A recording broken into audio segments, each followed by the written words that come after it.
Tak už víme, kam jdem. Vydáme se první do Perry Sound, zastavili jsme se tady v informačním centru a vzali jsme si pár letáčků. Vzali jsme si trochu letáčků a malpadoviny a jedeme. Ale otočte to a pak odbočte doprava.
Vyjeli odsud až do Perry Soundu a pak jsme chtěli sjet tady do Russo, Minnet, Port Carling a že pojedeme do ubytování.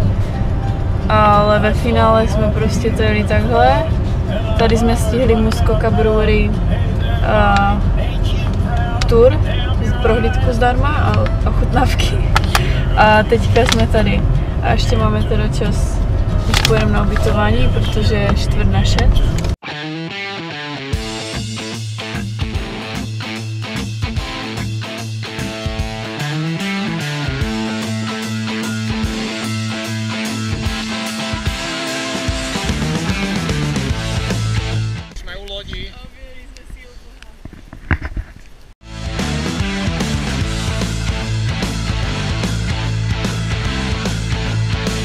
Baby, dry your tears, no need for crying.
To je podzim v Kanadě, pěkně prosím.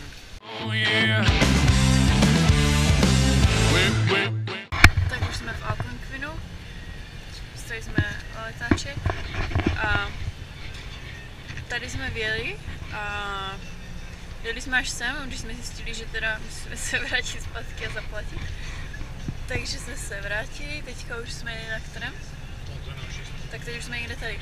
A našli jsme si, chtěli bychom jít 2 traily, chtěli bychom jít Hardwood Lookout, to by mělo být 4 hodinky a je to 2. stupeň.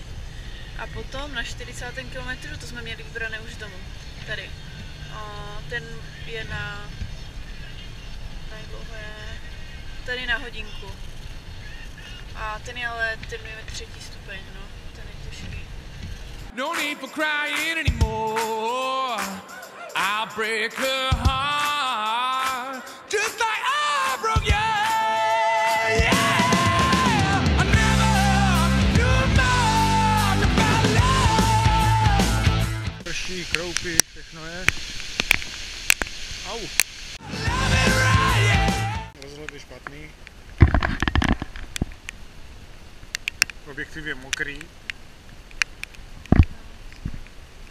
Žanda je mokrá, navíc je mrzká. Já už jsem se zvykl na mrzké cesty. No need for crying anymore. I'll break her heart.